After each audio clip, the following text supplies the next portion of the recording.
Today I'm here with Mr. Garret Clarke. He's a photographer whom I interacted with several years ago, earlier in his career. Now you fast forward, 3 or 4 years later, and he's now a successful photographer, doing some really cool stuff. Not only is he a successful photographer, but he's doing it in exotic locations, or in an exotic location. So we're going to talk about that. We're going to talk about him as a photographer, his transition over the last 3-4 years, how he got from there to here, and also what I'm really interested in as well is how do you operate a successful photography business in a foreign country. So Garret Clarke, welcome to This Week in Photo. Hello. All right, dude. Let's start there. So I teased that you're remote. Where are you right now? Where are you recording this, and what time is it right now? It is midnight in Taipei, Taiwan, and I am in Up Against the Wall Studios, which is me and another photographer, our company. Yeah. Location Taipei City. How did you come up with Up Against the Wall? What's the genesis of that name? My friend and I, who started this company, prior to that, he had kind of a promotions company, like a party promotions company, that was up against the wall, mother expletive. Seriously? Awesome. Up Against the Wall, MF. Yes, Nice. but fully written out. And it was more of like he put on some shows and some events, and once him and I decided to collaborate, we were also taking a lot of pictures at events and parties. But we sat down and we were like, oh, Up Against the Wall, and should it have the bad word on it or not? Yeah. And we started talking about our vision, where we wanted to go. Right. And if, a few years down the road, do we have a business? Can a magazine print photos by? No. No. And so we dropped the mother effort and became Up Against the Wall. But it had a bit more of a discussion to it. Like, we were shooting events all the time, like parties, DJs, all sorts of events. And we got bored quickly, as you do night after night of that.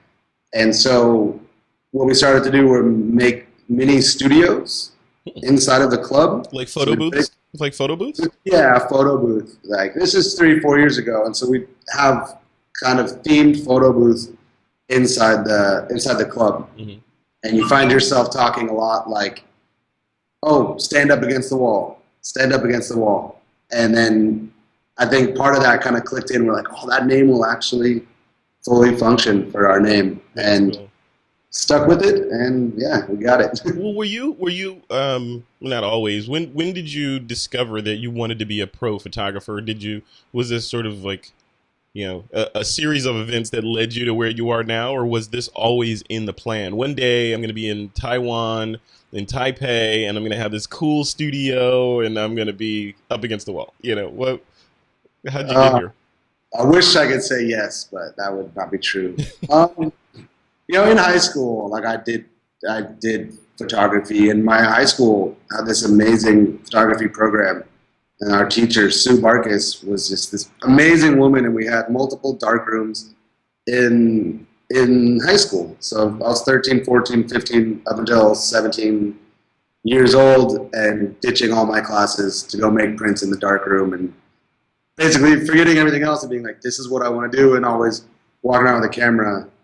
But then after I graduated, I went to university, and I think what happens is I've got to be serious, or I need to get some type of a job. Like, you can't be a photographer. That's a dream job. Right.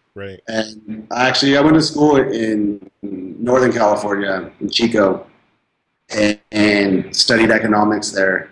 And then my last year, I decided to study in Madrid. So I went to Madrid. Wait, you got to pause that. You're in Chico, and you're like, you know what? I think I'm going to go to Madrid. How do you make that choice? You roll right over that. You James Bond types, man. You roll right over. I just decided to hang out in Madrid for a while. I knew some people. I don't know. How did that happen? I'll tell you the truth. Chico.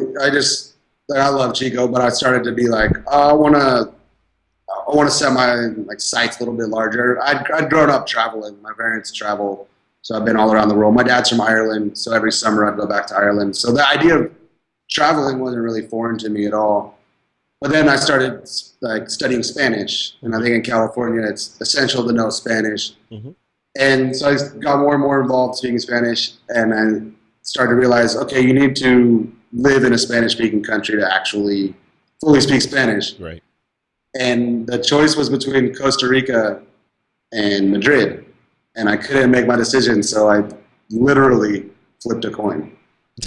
And I was like, I don't know what to do. So I flipped a coin, it came up heads, and I went to Madrid, and it was an amazing experience. That is so cool. So then, okay, so not that I don't want to go step by step through the evolution of Garret Clarke, but Yeah. you know, so let's just jump forward to the decision to move to Taipei. So why that particular area of the world? I gotta backtrack just a little Sure. bit. In Spain, I started, like, Spain's much more supportive of arts. And so that's when I picked up the camera again. And I started taking pictures and doing art shows. Got it. And they call it the facultad, but the part of the university that I was studying at was also the art students area. So all my friends were art students, and just kind of like, yeah, of course you can be a photographer. That's what you should do.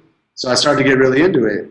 And at the same time, I started to develop interest in Asia, like realizing, all right, Asia is starting to play a major role in the future of the world, and Chinese, and learning Chinese would also be really beneficial for what, like, maybe I'm going to be a photographer. At this stage, it was still, who knows?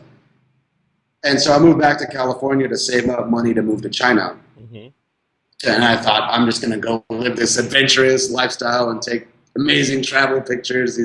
You see the pictures of like China and Vietnam, and they're so like mysterious. Yeah. Temples with like in the haze with bamboo forest. Yep. And I wanted that. I was like, oh, I've got to get that. Yeah. So I took some photography courses in Southern California, and I think as a lot of photography instructors do, that he kind of pulled me aside and he said, you know, if you want to make this a business, you need to study business. Yeah. You've got this semi figured out, and if you really want to make it your career. And at that point I decided, you know, this is what I'm gonna make a push and try and make this happen. So he told me to study business, and I started looking online, and my dad, who's a professor, showed me this MBA program in Taiwan. And if you were accepted, scholarship, everything paid for. And by the grace of God, I got accepted. That's cool. Kind of blindly came to Taiwan just with the hope of, I want to take pictures in Asia and I want to learn Chinese. And then getting here, taking a lot of pictures, and me and Steven Viger, my partner, he's off with Greenpeace right now on the Greenpeace boat, or else he'd be here. But him and I got together, made up against the wall, and then started doing the work, not doing the work that we're doing now, but started working together. You started, yeah. Yeah. That's really cool. Wow. So if I heard you correctly, you hold an MBA. You're yes. That's cool. That is so cool, dude. It shocks a lot of people. Like, no, you're a photographer, and it's like, yeah, I have an MBA in like operations management and marketing. So. Wow, that is cool. You're doing it right, man. You're totally doing it right. So let's talk about the meat of this interview. I wanted to sort of focus it on just what it's like to run a studio there. Like, how do you get clients? What do you when you're, I don't want to say it's remote, because remote is relative, right? So yeah. when you're in a different area with different rules and regulations and laws and, you know, a different language and all these different barriers, how do you get up and running? Because it's like you mentioned before we started recording, you know, I talk about brick and mortar studios a lot on TWIP regarding the overhead that's involved with maintaining them versus, you know, going out on your own and just putting up a website and that kind of thing. It's hard enough to set up a brick and mortar studio here where you're from and where you know the language and can write and understand the laws. How did you get it going? What were the pitfalls with getting your studio going there?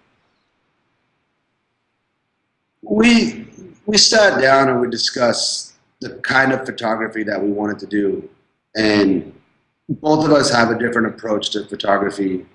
but both of us wanted a studio. Like Steven's much more technical and has a greater capability within the studio as far as lighting and just how to set up studio shots, and I'm more prone to take on-location shots. But still, I wanted, and he wanted, like a home base, a place that you could get creative in to build a studio. And we started out, we had no money. We were kindergarten teachers in Taiwan. Yeah. But we took pictures. And I think if you go to any foreign country, you'll find an expat community. Mm-hmm. And so we basically started there and said the first thing that we need to do was build a base of people that actually I'd say the first thing that we was build the name up against the wall and build a logo and start with the idea of a brand and then expand the brand as fast as we can, not necessarily online. Like we tried a lot online as well, but also amongst people. Right. And so we did a lot of event photography. And at every event we have a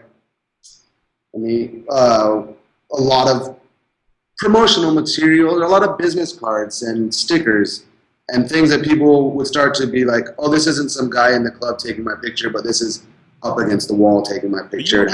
You were marketing specifically to expats out there, or everybody? And if it's everybody, how did you jump over the? I'm assuming that you speak the language. So, but how do you get them? What's a different way to put it? Like, say you're shooting weddings in the United States. People say, we talk about this on the show a lot. People tend to self-identify into I'm going to hire a photographer like me to shoot my wedding. Like, how did you break into that as you're clearly not from there originally into, okay, I'm going to hire those guys over, cousin Bob over here? Yeah. How did we, or how are we still sledgehammering? Both.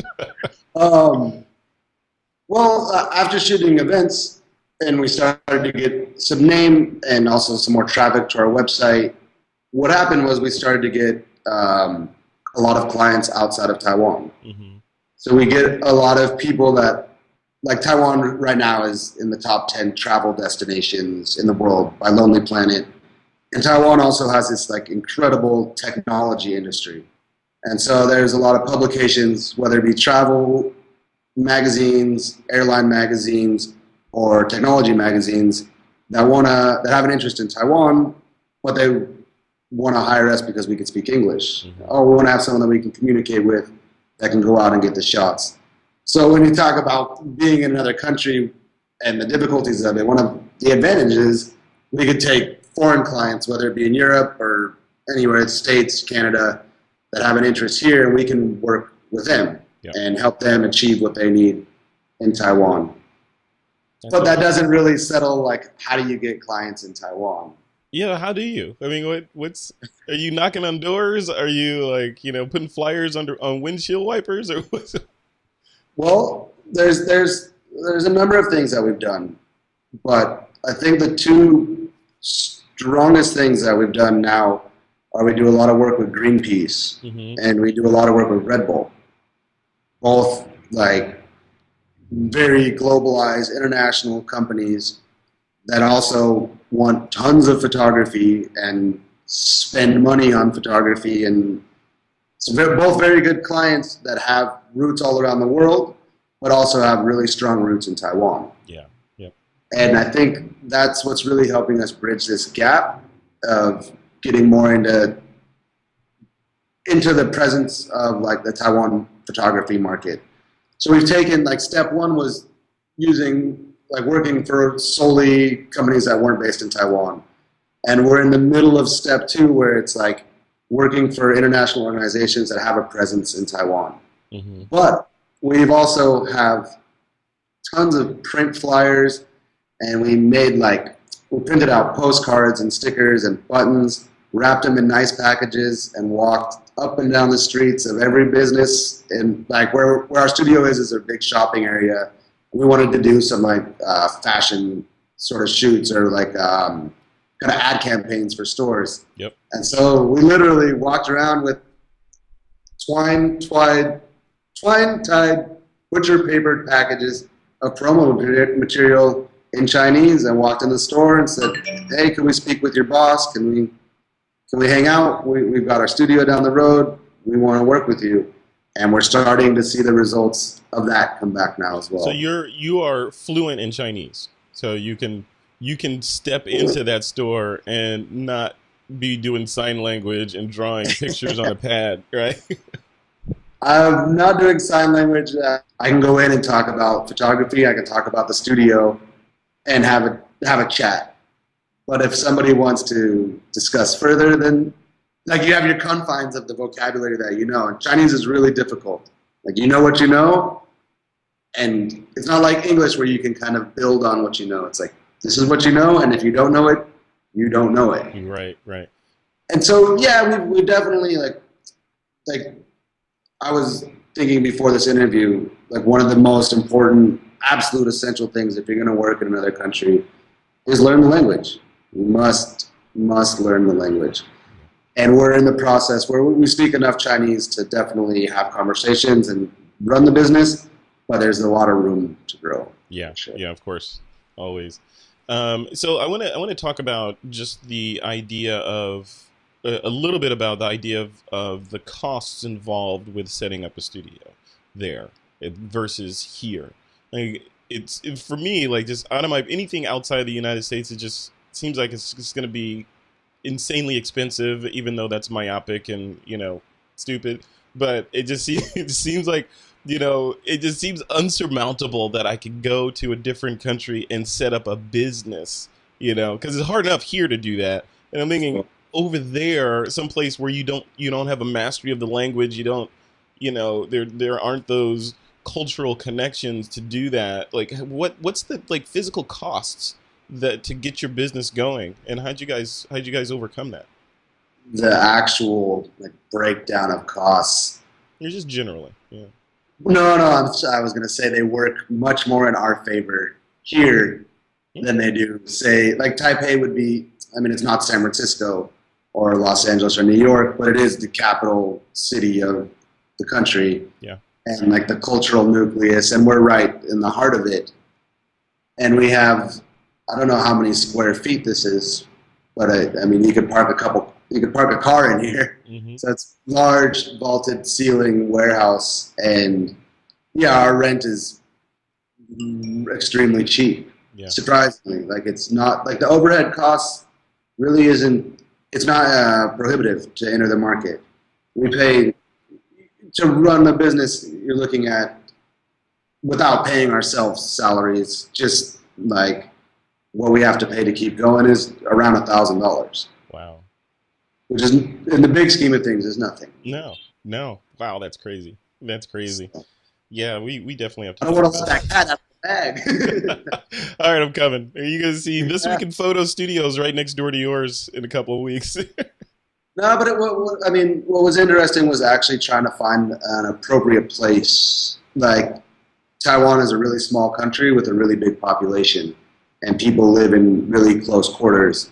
And of course, for a photography studio, you want a big space and you want vaulted ceilings. And we found this spot, and when we came in, the walls were kind of covered with graffiti, and it definitely needed some thing to make it look nicer, to have a client come in and sit down on the couch and feel like this was a professional space. So we spent a lot of time like really cleaning it up, painting it how we wanted it, and really making it our home. Did you guys do all that work yourselves? Yeah, we did everything ourselves. Wow, sweat equity, right? Well, there's something about you put your heart into it. I think you appreciate it a bit more. Yeah, very true. Well, what about some tips for people that don't necessarily want to go out and start a business in a foreign country, outside the U.S., for example, but folks that want to, like we were saying, we were trading emails, and some people say, hey, I'm going to go on a trip, and I'm going to take photos while I'm on my trip. And you were suggesting that they flip that and say, I'm making a trip, and it's all about photography. Take me into that a little bit. How do you switch to that kind of mindset when you're out and about? Well, I think, like, everyone, like, so many people now love to take pictures. Mm-hmm. And I think if you decide, there needs to be a clear decision of, I'm going to try and do this on a professional capacity, or I'm going to do this purely for the love of it. And once you're able to make that decision, like, okay, I'm really going to make a career out of this. If for myself, like if I went out after I'd already made that decision, if I were to go on vacation, I couldn't relax because I would be like, this is such a great opportunity to advance my career. I'm in a, like, I was in the Philippines on vacation when this kind of struck me. Philippines and Laos, where I was out hanging out and having fun. And in like my heart of hearts, I wanted to be taking pictures. And then I felt like, wow, you just wasted a bit of an opportunity to advance your career. And so then after that, it was like, when you go on a trip, the trip should be about photography. And that I went to Sri Lanka a couple years back, and it was just a trip for a month by myself to go and take pictures. And without any shred of doubt, that was the best vacation I've ever been on. Like, it was much more, I felt really alive. Rather than sitting on a beach for 10 days, I was staying with these tribesmen, like deep in the Sri Lankan jungle in their mud huts with studio lights taking pictures. So cool. That would have been a shot. That's a shot of you doing that. I'd love to see that, like you in the mud hut with your like battery powered strobe set up, with these people who are like, what is this guy doing? Well, I mean, I think that's actually interesting. Like that was a time, but since that time, the focus has been on making Up Against the Wall, making it a studio, and making it a commercial studio, and having to give up those opportunities, like realizing, am I going to be a travel photographer, and am I going to take these kind of travel shots, or am I going to be a commercial photographer? In which area of photography am I going to work? And that doesn't necessarily mean you have to confine yourself to being like, I can never go do this. But for me now to say I'm going to go for a month to Sri Lanka, I've got a calendar of shoots for clients lined up. And then if I leave that, then you work yourself into a different spot. So I also, once we created Up Against the Wall, had to make the decision, like, I love doing this, but I really want to do photography as a career. And the opportunities for setting up shop in Taiwan and really pursuing clients, repeat clients, and working with them time and time again, I might have to give up a little bit of that. Yeah, it's like life, right? Everything's checks and balances, pluses and minuses, give and take, right? Yeah. So speaking of give and takes, let's talk a little bit about like do's and don'ts of while you're out and about. You've mentioned several countries in this conversation that you've traveled to, and I'm sure you've picked up a couple of things as a photographer in terms of, probably not wise to take this kind of thing with you or do this thing. What are some, like, a couple of tips that you can give the audience about, hey, if you're traveling to someplace outside of your comfort zone, these are things that you might want to pay attention to? Yeah, it's a tough one, isn't it? You're like, there's so many. No, it's not that. I think it's just the general rule is just be nice and be kind. Like, whether you're in your own country or wherever you're at, people are people. People are human. Yep. Like, if you're nice and you approach things with a smile, and if something offends you, especially in a foreign country, don't get so mad about it. Like, the last thing you want to see as a traveler or do while you're traveling is to freak out on someone, to flip out and start yelling, because you might not know the whole situation that's going on. So I think always stay calm and be nice and smile. Yep. Relax and count to 10 and take it with a grain of salt and move on, right? But I think a lot of that can be like brought back to like focusing on our work in Taipei. Is one of the things that we've had to learn about are cultural norms. And like, businesses operate the same and differently all over the world. And so trying to learn, how does business operate in Taiwan? Like, a lot of it, as I think, is similar in the States, but a lot of it's in Chinese, they say guanxi, which means like, basically somebody, or you help somebody out and they help you out.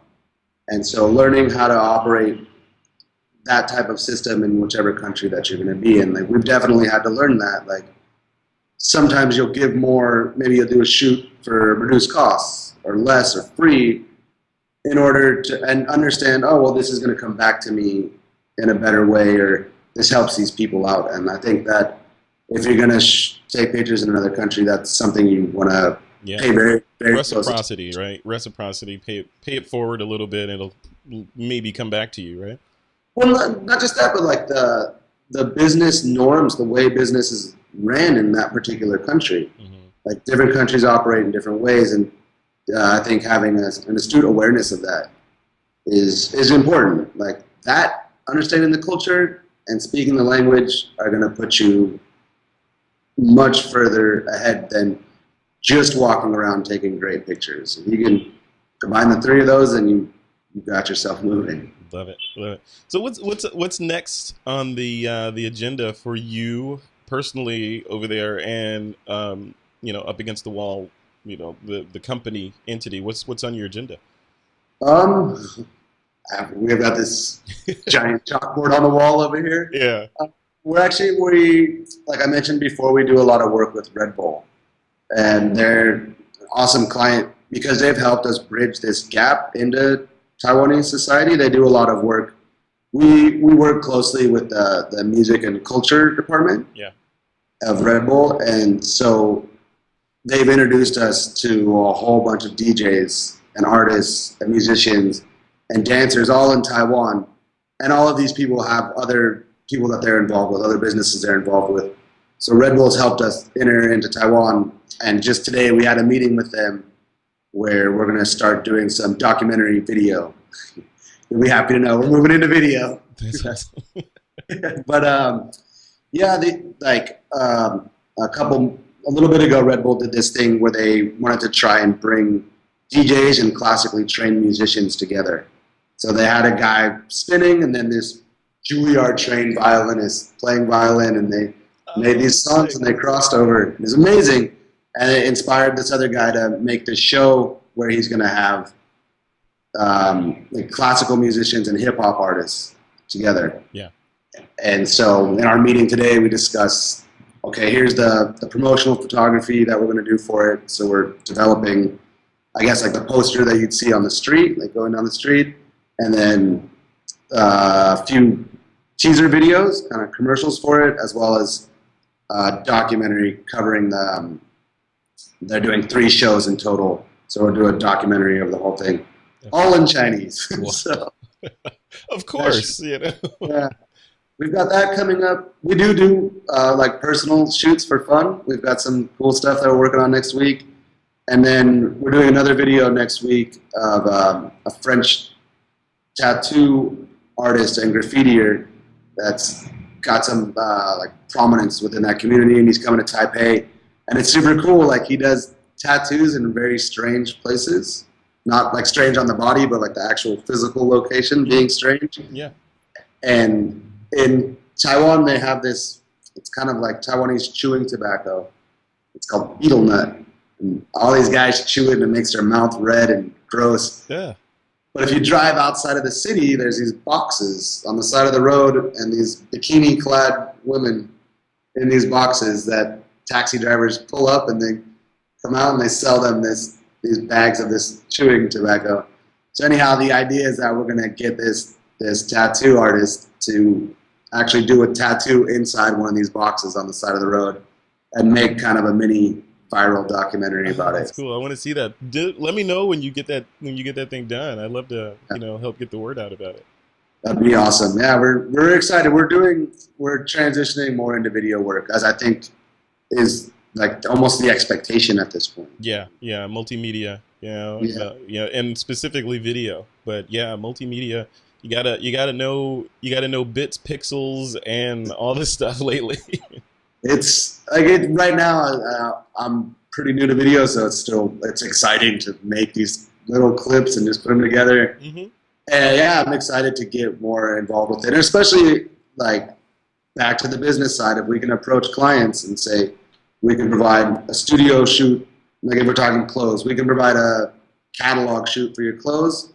We can go out on the street and provide an entire like lookbook and kind of stylish ad campaign, as well as a few like video promotions for you, then you can approach, whether it's in any language where you're at, if you can approach a client with that package and do it well, then I think that they'll definitely be interested in speaking with you. That's cool. So you know, I want to be respectful of your time. I know it's late there, which means you're probably going to go out and go hang out a little bit. Right? It's almost 1 a.m. It's almost 1 a.m. It's party time, right? So where would you like the TWIP audience to go to check you guys out and see some of the work? Everything we base out of our website, which is www.upagainstthewall.asia. Not .com, .asia. Yeah. So www.upagainstthewall.asia. Yeah. Oh. And from there, Facebook and Twitter and the rest of the social media are out there. Perfect. All right, man. Well, thank you. I appreciate you you reaching out to do this interview. This is perfect because this was on top of my mind. I just met with some folks that are, you know, in the expat community over in Thailand, actually. Cool. Yeah, and which is obviously not where you are, but yeah, they're over there, and we were just talking about they were echoing some of the same things that you're talking about in terms of, you know, how do you operate in a foreign country, you know, outside the U.S., and what's it like being a photographer over there, and travel tips and that sort of thing. So this was perfect timing. Thank you. I appreciate you doing this. And to anybody that is traveling through Taiwan or looking to come out here and interested in photography, please write us and we'll love to talk to you. That's awesome. So you're saying if I come out there, you'll show me the town? You have a studio that you can sleep in, stay in, shoot in, anything you want. So. Cool. All right. Well, you heard it here. It's on record now. Cool, Garret. Thanks a lot, man. I appreciate it.